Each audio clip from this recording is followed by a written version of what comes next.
웨인과 웨어에 대한 이야기입니다. 그래서 제품 구매나 사용 시간과 장소에 관한 정보를 파악하는 내용이 되겠는데, 그 안에서는 제품의 구매와 소비 시간에 언제인가, 또 구매 욕구가 발생하는 시점은 언제인가, 또는 제품의 구매와 사용 장소는 어디인가, 이런 것들을 파악하는 것이고요. 네 번째는 하우와 관한 얘기입니다. 그래서 제품 사용 방법에 관한 정보를 파악하는 건데, 내용은 고객들은 제품을 어떻게 사용하는가, 제품의 사용 방법은 쉬운가 어려운가, 제품의 대체제와 대안품은 어떻게 다른가, 이런 내용이 되겠습니다.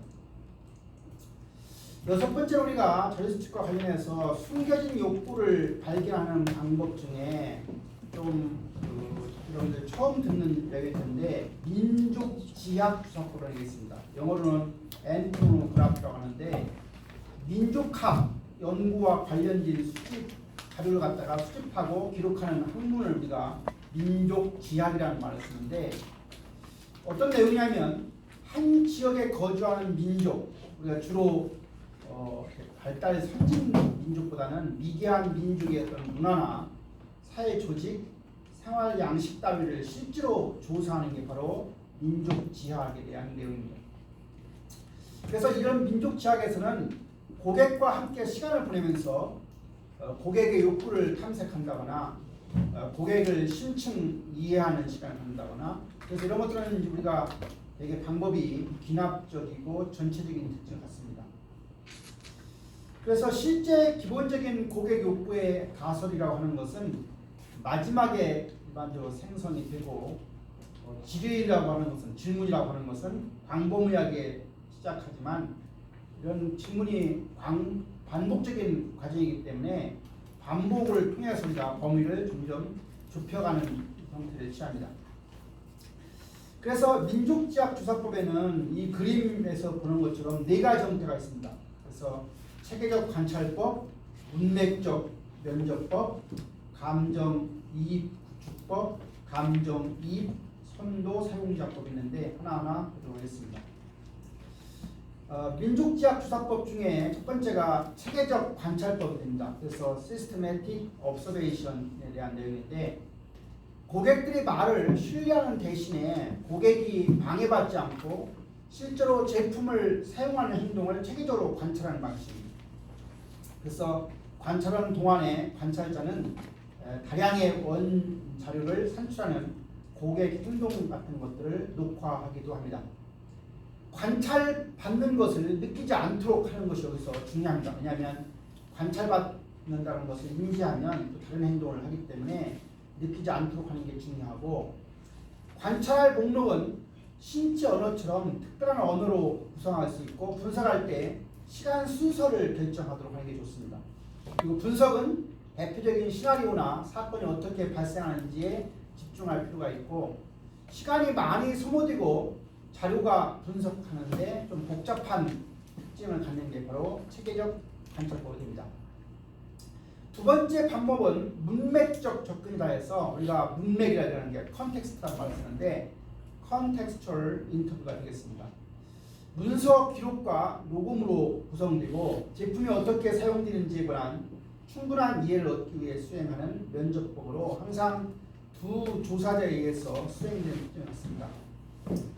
즉 준구조화된 면접 질문으로 한 사람은 면접 지침을 따라 실시하고 다른 한 사람은 그 면접 과정을 갖다 기록하는 형태를 취합니다. 면접 지침이라고 하는 것은 대본이 아니고 심도 있게 반복 훈련하기 위한 추가적인 질문을 하기도 합니다. 표현된 해결하는 추출하는 것이 아니라 욕구를 탐색하는 것이고, 부호와 설계로 탐색하기 위한 분류와 질문 목록을 사용하기도 합니다. 말하지 않을 때 이상하고 특별하게 표현하거나 설명이 없다고 하면 모순을 찾기도 합니다. 면접원이 정보를 잘 받아들이고 모순 행동이나 방어적 자세를 피해야 하고, 고객이 형용사를 사용할 때는 왜라고 하는 것을 5번 정도 묻는 과정을 통해서 면접이 진행됩니다. 민족지학 주사법 중에 세 번째 방법은 감정이입 구축법입니다. 조사자가 개발자가 고객이 되어서 고객의 입장으로 들어가서 사용자의 경험을 체험하도록 하는 방법인데, 다른 사람의 처지에서 생각하라고 하는 우리가 알고 있는 역지사지 방법이라고 할 수 있습니다. 그래서 감정이입 모형은 다른 사람의 신체적 상황을 자신의 신체로 체험하게 하는 방법인데, 하나 예를 들면 포드 포커스라고 하는 게 있는데, 포드 자동차에서 차를 설계할 때 제품 설계자들은 자동차 안으로 기어 들어갈 때 연장자들이 직면하는 문제를 찾기 위해서 일부러 두꺼운 옷을 입게 함으로 해서 연장자가 느끼는 그런 둔함, 이런 것들을 체험하게 하는 방식이라고 볼 수가 있습니다. 네 번째는 감정이입 선도 사용자법입니다. 그래서 제품 설계자나 고객이 선도, 처음에 이제 오피니언처럼 리드해서 사용하는 사용자가 되어서 제품을 직접 경험하는 기법이 됩니다. 사용자가 직접 제품 경험을 통해서 매우 혁신적인 신제품을 제안하도록 하는 방법이라고 할 수 있습니다. 이 감정이입 선도 사용자법의 경우에 수행하는 방법은 5단계로 구성되어 있습니다. 첫 번째는 설계할 제품을 확인하고, 두 번째는 대표적인 고객, 적용과 사용 환경을 정의하고, 3단계는 두 번째 단계와 반대되는 환경과 사용자 경험을 확인하기도 하고, 4단계는 사용자 경험을 특별하게 자극하는 방법을 만들고, 5단계는 참여자들이 특별하게 사용 경험을 하는 동안 면접을 실시하는 단계로 이루어집니다. 숨겨진 욕구 발견 중에서 다양한 경험을 활용하는 방법이 있습니다. 세 가지 방법인데, 한 가지는 개인적인 경험입니다. 교과서에 나와 있는 것처럼 민들레 영토라고 하는 회사에서 소비자들이 한가롭게 좀 여유를 가지고 어떤 그런 시간을 보내기 위한 욕구가 있다는 사실을 알고 민들레 영토라고 하는 사업을 진행하고 있고요. 그다음 페덱스라고 하는 회사는 사람들이 하루 만에 이렇게 뭘 전달받기를 원하는데, 그런 것들, 하루에 전달받고자 하는 욕구를 해결하기 위해서 페덱스에서 밤새 배달이라고 하는 그런 캐치프레이즈를 만들 정도로 그런 욕구의 발견도 개인적인 경험을 통해서 얻은 욕구의 발견입니다. 두 번째는 친구와 친척 또는 전문가들을 활용해서 그런 숨겨진 욕구를 우리가 얻을 수도 있고요. 그 다음에 고객들이 제품이나 서비스를 사용함에 따라서 어떤 좌절을 느끼게 되는데, 그러한 고객 좌절을 잘 이해하게 되면 그것이 바로 숨겨진 욕구를 발견할 수 있는 기회로 될 수가 있습니다. 숨겨진 욕구 발견을 위한 조사 과정은 세 가지로 구성되어 있습니다. 한 가지는 구상 준비한다, 두 번째는 관찰을 기록한다, 세 번째는 해석하고 재구성하는 단계입니다. 그래서 하나하나 보도록 하겠습니다. 첫 번째가 구상과 준비입니다. 조사 문제를 먼저 구성해서 조사의 목적을 결정하는 겁니다. 그래서 모집단을 정의하고 시장 분할을 확인하고 고객과 시장을 일치시키는 과정이고, 주제에 근거한 설정된 자료를 조사하게 됩니다.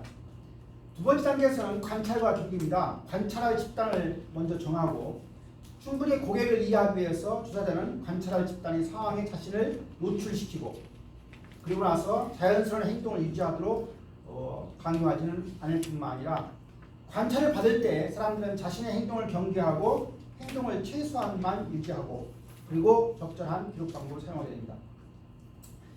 그리고 이런 과정을 통해서 면접할 때 고려할 사항은 고객 자신이 속한 환경에서 면접하는 게 좋고, 고객의 용어로 그의 수준에 맞는 그 용어로 정보를 기록하는 게 좋습니다. 3단계는 해석과 재구성입니다. 그래서 첫 번째는 욕구의 서술문을 만들게 되고, 많은 자료가 조사자 앞에 암묵적인 지식으로 아직도 존재하더라도 가능한 많은 욕구 서술문을 적을 필요가 있습니다. 그래서 그러한 욕구를 분류하고 우선순위를 정하고, 그리고 나서 그 조사를 전체적으로 재구성하게 됩니다. 이런 걸 통해서 결국 우리가 마지막에 욕구 서술문이라고 하는 니즈에 대한 스테이트먼트를 만들게 됩니다. 문제를 욕구로 전환하는 것이 바로 욕구 서술문인데, 표적 사용자와의 관점에서 문제를 처리하거나 결과로 변경하는 것을 평가하게 됩니다. 이제 제3단으로 가서 자료 분석입니다. 자료 분석이라고 하는 것은 사업계의 핵심이라고 하는 것은 미충족 욕구와 미해결 문제의 발견인데, 그러한 미충족 욕구가 발견이 되고 미해결 문제가 발견이 되면 그걸 통해서 어떤 방법을 적용시켜서 해결하면 되는 거죠. 우리가 해결하려는 과정이 결국은 신제품 개발에 대한 아이디어로 이어질 겁니다. 첫 번째 우리가 자료 분석할 때 수단 목적 사슬 접근법이라는 게 있습니다. 우리가 수단이라는 것이 영어로 MEAN 하면 의미란 뜻이지만 S를 붙이면 수단이라는 뜻입니다. 그래서 means and chain 하면 and END는 목적이라는 뜻입니다. 끝이라는 뜻도 있지만 여기서는 목적이라는 뜻이어서 수단 목적 체인에서 사슬 또는 체인 접근법이 됩니다. 가운데 먼저 노란색 그림을 보면 결과라고 하는 것은 추상적으로 얘기하면 가치가 될 것이고요. 그것을 구체화시키면 attribute, 속성이 됩니다. 그 결과는 두 가지가 있어요. 심리적인 결과가 있고 기능적인 결과가 있습니다. 그 심리적 결과와 기능적인 결과를 추상적으로 말하면 최종적인 가치나 수단적 가치가 되고 심리적 결과와 기능적 결과를 구체화시키면 물질적 특성이나 추상적 속성으로 변화시킬 수 있습니다. 그 다음에 이제 그 심리적인 결과나 기능적인 결과를 더 구체화시키면 여러분들이 이빨 같은 경우에 미백 그런 시술을 받기도 하는데 그런 것이 바로 미백 효과죠. 그래서 미백 효과라고 하는 게 이제 가운데 줄에 있으면 그것을 추상적으로 표시하면 그걸 통해서 자신감을 얻게 되고 본인이 스스로가 행복해질 수 있는 거죠. 근데 그것을 구체적으로 미백 효과를 얻으려고 하면 연마제를 활용하나 여러 가지 시술 방법이 있겠죠. 그래서 이렇게 우리가 수단 목적 사슬 접근법이라고 해서 단계, 그 다음 단계는 앞에 단계가 목적이고 그 다음 단계가 수단이 되는 것이고 가운데 것은 그 세 번째 단계의 목적이 되고요. 세 번째가 수단이 되는 것처럼 목적과 수단, 즉 수단과 목적 이렇게 사슬로 엮여져 있는 것을 수단 목적 사슬 접근법이라고 합니다. 이 수단 목적 분석을 해보면 어떤 제품의 속성이라든가 제품 속성에서 기인하는 기능과 심리 또는 사회적 제품의 편입 또는 기능적, 심리적, 재무적, 사회적, 심리적 개인 간의 가치관이 존재하는 여러 가지 세 부분에 연결되어 있는 상태를 알 수가 있습니다. 표 3-3에 여러 연구자들의 견해가 나와 있는데 가장 최근에 2001년도에 올스본 또는 레이놀드의 어떤 연구를 보면 속성이 제품 속성이라고 한다면 결과는 기능적인 결과, 심리적 결과가 있고 가치로 보면 그것은 하나의 밸류, 가치로 볼 수 있다. 이런 개념이 되겠습니다. 숨겨진 욕구의 원천은 첫 번째는 고객의 소리, 아까 얘기했던 고객의 소리를 듣는 것이고 두 번째는 이제 고객 가치 사슬 분석을 하는 겁니다. 그래서 고객 가치 사슬은 우리가 마케팅 SCM에서 배웠던 어떤 생산 마케팅, 판매 이런 어떤 프로세스와 관련된 것들을 분석하는 건데 이러한 고객 가치 사슬 분석을 하는 절차는 6단계로 구성되어 있습니다. 1단계는 제품을 위한 사업 모델을 결정하는 게 첫 번째고요.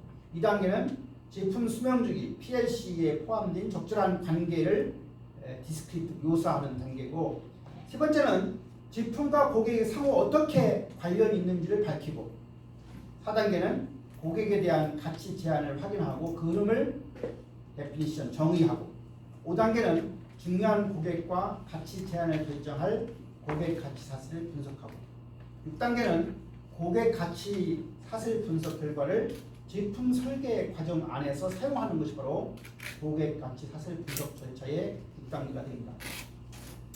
숨겨진 욕구의 원천 중에 첫 번째가 고객의 소리고 두 번째가 고객 가치 사슬 분석이고 세 번째가 목록 격자 분석이라는 게 있습니다. 영어로는 레파토리 그리드 애널리시스라고 해서 RGA라고 하는 건데 개인의 태도와 신념의 체계를 발견하는 기법으로 숨겨진 욕구를 확인하기 위한 가장 유력한 방법 중 하나가 바로 목록 격자 분석 방법입니다. 제품의 유사성과 차이점을 발견하는데 가장 효과적인 방식으로 알려져 있습니다. 여기에서 우리가 고객 욕구를 관리하는 것도 상당히 중요한 점입니다. 어떻게 관리하느냐? 제품이 고객 욕구 주변에서 개발된다고 하는 것은 확실히 하고 두 번째는 표현되고 숨겨진 욕구를 확인하고 고객의 요구사항을 정당화하기 위한 사실적 기반을 제공하고 과정을 문서로 기록하고 모든 중요한 고객 욕구를 확실히 듣고 고객 욕구에 관한 공통적인 사고방식을 개발하는 것이 바로 고객 욕구의 관리에서 해야 될 내용이고 이런 것들을 하다 보면 조직적으로 방해하는 요소들이 발견됩니다. 어떤 요소들이 조직적인 방해가 되는지를 살펴보자고 살펴보겠습니다. 첫 번째는 새로운 고객 욕구를 평가하기 위한 자원이 충분하지 않은 것이 바로 조직 방해 요소의 첫 번째가 되고요. 두 번째는 새로운 고객 욕구에 관한 정보가 쉽게 찾을 수 있게 문서화되지 않은 경우. 세 번째는 새로운 고객 욕구에 관한 정보를 체계적으로 수집하지 않은 경우. 고객 욕구 평가가 과도하게 단기적인 고객 만족에 집중하는 경우. 숨겨진 미래 욕구를 잃어버린 경우. 조사의 방법과 과정이 충분히 이해되지 않는 경우. 고객은 배경 욕구를 나타내지 않는 경우. 개별 고객의 의견이 고객 욕구를 평가할 너무 지배적인 경우. 사용자들이 현재 제품과 기술적인 해결에 지나치게 고착되어 있는 경우. 비관련 제품일 때 컨셉을 사용자들이 평가하기 어려운 경우. 사용자들의 기술을 이해하기가 너무 어려운 경우. 그래서 고객이 급진적인 혁신을 기피하는 이유는 일반적으로 그 분야에 기존 지식이 진부하게 되리라고 하는 공포와 새로운 기술을 실행하기 위한 높은 비용이 들 경우에 일반적으로 기피하게 된다. 그 다음에 이제 4절로 가서 고객 욕구의 분류입니다. 첫 번째가 욕구 서술문이 됩니다. 스테이트먼트, 아까 니즈에 대한 서술문입니다. 우리가 가치 있는 분석을 위해서 원 자료를 통해서 욕구 서술문으로 변환을 해야 됩니다. 어떤 욕구를 설명하는 고객이나 고객 집단으로부터 얻은 명확하고 정확한 서술인데, 이것은 제조 방법은 아니고 제품이 수행해야 하는 기능에 의해서 설정되고 가능한 고객의 언어를 유지하면서 동작, 액션 벌브, 동작, 동사로 만들어지는 게 중요하다. 욕구 서술문을 어떻게 어디에 활용할 거냐, 누가 제품을 구매하고 사용하는가 이런 걸 파악하는데 이 욕구 서술문을 활용하게 된다. 두 번째는 고객이 무엇을 구매하고 어떻게 사용하는가를 이해하기 위해서 욕구 서술문이 활용되고, 세 번째는 고객은 어디서 언제 구매하는가, 그리고 고객이 어떻게 사용하는가, 이런 것들을 결국은 욕구 서술문이 만들어지면 이것에 대한 정보를 얻을 수 있습니다. 그래서 우리가 고객의 욕구를 수집한다는 이야기는 아까 한 것처럼 첫 번째는 who에 관한 표적 고객에 대한 이야기, what, 그 제품의 편익, 베니핏에 관한 이야기, 그리고 why, 고객의 어떤 니즈에 관한 것, 그리고 when과 where, 어디에서 구매하고 언제 구매할 건가에 대한 구매 시간과 장소에 관한 것, 그리고 how와 관련해서 그 제품이나 서비스의 사용 방법, 사용 과정, 또 보완 제품 이런 거에 대한 것으로 how 해서 아까 이런 것처럼 OW1H에 관한 욕구 수집이 바로 고객 욕구 수집이 되겠습니다. 아까 욕구의 계층적인 분류를 한다 했습니다. 그래서 욕구의 계층적인 분류를 할 때 어떻게 하느냐, 친화도 분류 절차를 되게 얻게 됩니다. 따르게 되는데, 각자의 아이디어를 카드에 따라 기록하고 카드를 모아서 탁자에 섞어서 펼쳐 놓으면서 전체 참석자들이 카드 주위에 모여서 서로 관련되어 있는 아이디어가 적힌 카드를 가까이 모아서는, 이때까지는 대화가 허용되지 않습니다. 다음 우리가 모든 아이디어의 군집합, 아이디어들이 모아지는 그 군집합 끝나면 각 집단의 표제가 될 만한 아이디어를 골라서 그 카드를 해당 집단의 상단에 올려놓습니다. 표제로 쓸 적당한 카드가 없으면 새 카드에 표제를 씁니다. 이때부터는 대화가 허용됩니다. 집단 간의 결합이 적절하다고 판단되면 집단을 융합할 수가 있습니다. 무슨 이야기냐면, 지금 그림 3-21을 보면 1차 욕구, 2차 욕구, 3차 욕구가 있죠. 1차 욕구에는 두 가지 욕구가 있습니다. 사용성과 관한 욕구가 있고요. 심미성, 아름다움과 관련된 욕구가 있습니다. 사용성과 관련된 2차 욕구에는 두 가지가 있어요. 핸드폰 같은 경우에는 터치의 반응 속도라고 하는 게 있고, 메뉴의 복잡성, 두 가지가 2차 욕구가 되는 것이고, 심미성, 아름다움과 관련된 욕구는 2차 욕구가 외부 스타일이 어떠냐, 크기가 어떠냐, 이것은 심미성에 관한 욕구입니다.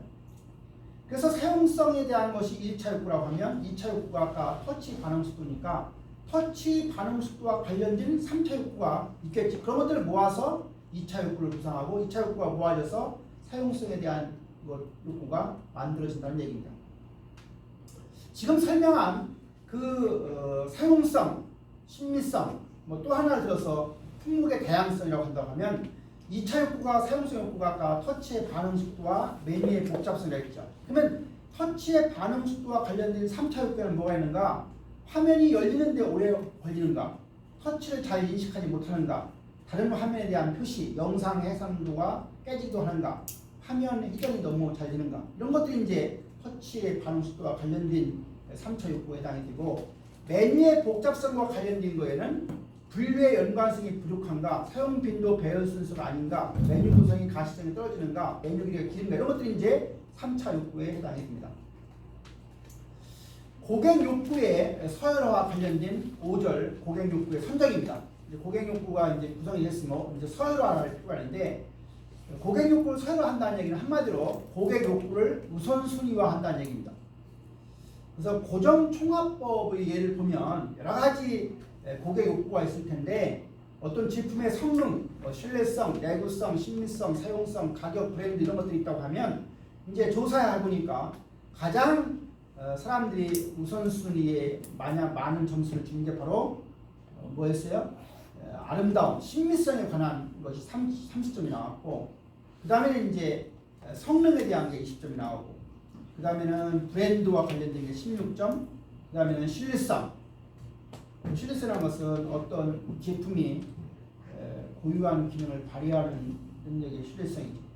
이렇게 해서 우리가 100점 점수를 했을 때 고객 욕구 우선순위를 만들어 볼 수가 있습니다. 그림 3-22의 그림은 중요도와 만족도라고 하는 차원에서 A부터 B, C, D, E라고 하는 어떤 아이디어인데요. 각 아이디어를 보면 A라고 하는 품목의 아이디어는 중요도는 7이고 만족도는 6이에요. 그 다음에 B라고 하는 품목은 중요도는 8이고 만족도는 3이고 이렇게 점수를 낼 수가 있습니다. 그 점수를 활용하는 방법은 다음 페이지에 나와 있습니다. 고객의 문제를 해결한다고 하는 건 뭐냐? 고객이 가지고 있는 프로블럼이라고 하는 것은 현재 상태와 바라는 상태 간의 어떤 갭이 발생한 게 바로 문제지. 그래서 현 상태에서 편차 또는 따라서 고객 문제는 고객의 제품에 대해 갖는 불만 또는 불평을 우리는 고객의 문제를 볼 수가 있습니다. 이러한 고객 문제를 탐지하는 방법에는 어떤 고객의 불평이나 골칫거리인 고객의 핵심 문제에 대한 탐지를 할 때 리버스 브레인스토밍이라고 하는 방법을 사용하게 됩니다. 즉 제품 사용자를 통해서 현재 사용 중인 제품의 핵심 문제 목록을 먼저 만들고 그 목록을 분류하게 되면 제품 개발에 가장 중요한 골칫거리 내용을 우리가 추출해낼 수가 있습니다. 표 3-8을 보면 골칫거리의 발생 빈도에 대한 문제 탐지 방법은 터치의 반응 속도가 골칫거리가 3이었어요. 문제 발생 빈도는 4가 나오면 3, 4, 12 곱해서 그 숫자 10이라는 걸 얻을 수 있고요. 메뉴의 복잡성은 골칫거리가 3번이 나왔고 발생 빈도가 3번 나왔습니다.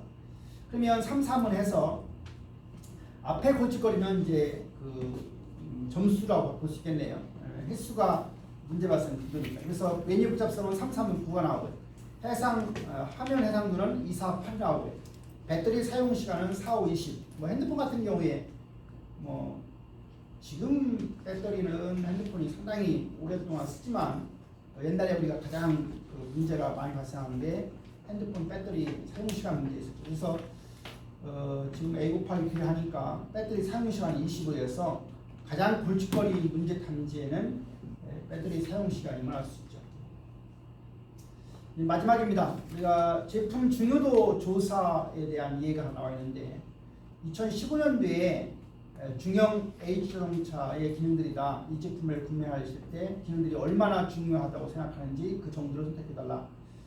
뭐 이런 조사를 해보면 중요도 조사를 할 수 있다는 얘기죠. 그래서 안전성, 주행성, 경제성, 신미성, 가격이라고 하는 항목을 가지고 1주에 가장 중요하지 않음을 1, 매우 중요하다는 5에서 5 스케일로 조사를 해보는 것이고, 이것은 이제 제품 중요도에 대한 조사고, 두 번째 항목은 제품 만족도에 대한 조사입니다. 그래서 똑같이 이제 2015년도에 H자동차 기능들에 대해서 조사를 한 거죠. 그래서 안정성, 주행성, 경제성, 신용 가격에 대해서 만족도가 어떤지에 대한 조사 이런 것들을 해볼 수 있겠습니다. 이렇게 해서 우리가 교과서 3장 그 고객 욕구에 대한 확인과 관련된 자료 분석 내용을 마치도록 하겠습니다. 자,